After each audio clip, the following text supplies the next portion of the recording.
या निमित्तानं एक पुढची बातमी ही समोर येते आणि ती सुद्धा सध्या गाजत असलेल्या वाल्मिक कराडच्या विषयासंदर्भातली। या प्रकरणी भारतीय जनता पार्टीचा पुण्यातला नगरसेवक अडचणीत आला आहे। पुणे भारतीय जनता पार्टी नगरसेवक दत्ता खाडे यांची सीआयडीनं चौकशी केली आहे।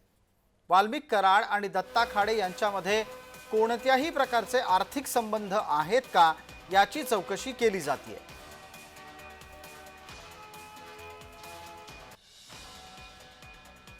रोहन कदम आमचे सहकारी या निमित्तानं जोडले गेले आहेत। रोहन कदम आमचे पुण्यातले सहकारी आहेत।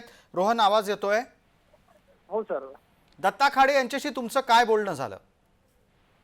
दत्ता खाडे हे भाजपचे पुण्यातील नगरसेवक आहेत, माजी नगरसेवक आहेत आणि गेल्या 2-3 दिवसांपासून त्यांच्या नावाची जी आहे ती चर्चा सुरू होते आणि आज सकाळी त्यांना जे आहे ते चौकशीसाठी बीडमध्ये बोलवण्यात आलेलं होतं आणि त्यांची चौकशी अगदी काही वेळापूर्वी जी आहे ती पार पडलेली आहे आणि जय महाराष्ट्राला दत्ता खाडेंनी फोनवरून प्रतिक्रिया देखील दिलेली आहे की चौकशी झालेली आहे, माझा आणि वाल्मिकरांचा संबंध आहे किंवा आमची मैत्री आहे अशा प्रकारचा संशय त्यांना होता आणि त्यातून जे आहे ते त्यांनी मला काही प्रश्नांची विचारणा केली आणि मी त्यांना योग्य रीतीने उत्तरं जी आहेत ती दिलेली आहेत आणि आता मी बीडमधून निघतोय अशा प्रकारचं मत जे आहे ते दत्ता खाडे यांनी व्यक्त केलेलं आहे। खरं तर दत्ता खाडे यांनी मुंडे साहेब, गोपीनाथ मुंडे साहेब यांच्याशी जे आहे ते गेल्या अनेक वर्षांपासूनचे जवळचे संबंध होते आणि त्यातूनच वाल्मिक कराड असेल किंवा धनंजय मुंडे असेल यांच्यासोबत देखील ते निकटवर्ती म्हणून जे ते मानले जायचे आणि त्यामुळे जो सातत्याने प्रश्न विचारला जातो की वाल्मिक कराड पुण्यामध्येच कसे काय आले, पुण्यामध्येच कसे काय ते सीडीच्या ऑफिसर्सला जाऊन तिथं सरेंडर ते कसे काय झाले, हा जो सातत्याने प्रश्न विचारला जात आहेत नेमका आश्रय दत्ता खाडे यांनी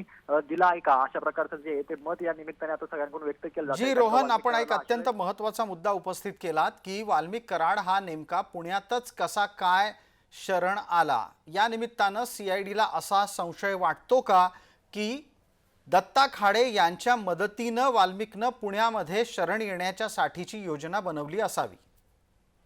नक्कीच, आणि याच अनुषंगाने जी आहे ती कदाचित दत्ता खाडेंकडे सगळी विचारपूस चौकशी जी आहे ती त्यांनी केली असावी, कारण का दत्ता खाडे यांच्या माध्यमातूनच वाल्मिक कराडला आश्रय जो आहे तो पुण्यामध्ये दिला गेला होता का, पुण्यातून इतर ठिकाणामध्ये जाण्यामध्ये दत्ता खाडे यांच्याकडून जी आहे ती वाल्मिक कराडला मदत झालेली होती का, आणि सगळ्यात महत्त्वाचं म्हणजे जे एफसी रोडला 2 गाळे आहेत जे की ज्योती मंगल जाधव जी की दुसरी पत्नी वाल्मिक कराडची आहे असं सांगितलं होतं इतरांकडून, तर त्या बाबतीत देखील दत्ता खाडे यांनी हा सगळा व्यवहार होण्यासाठी मदत केली होती का वाल्मिक कराडला, किंवा जो मतदारसंघ आहे दत्ता खाडे यांचा ज्या तो एफसी रोड, जेएम रोड हा सगळा परिसर डेक्कनच्या परिसरामधून ते नगरसेवक म्हणून निवडून येत आहेत आणि मोठं प्रस्थ जे दत्ता खाडे यांचं या सगळ्या परिसरामध्ये आहे, त्यामुळे हे व्यवहार जे आहेत ते दत्ता खाडे यांच्या माध्यमातून वाल्मिक कराड यांनी केले होते का, याचं देखील विचारपूस जी आहे ती कदाचित या सगळ्या अधिकाऱ्यांनी दत्ता खाडे यांच्याकडे केली असावी अशा प्रकारची शक्यता जी आहे ती वर्तवली जाते। धन्यवाद रोहन या सगळ्या प्रतिक्रियेच्यासाठी।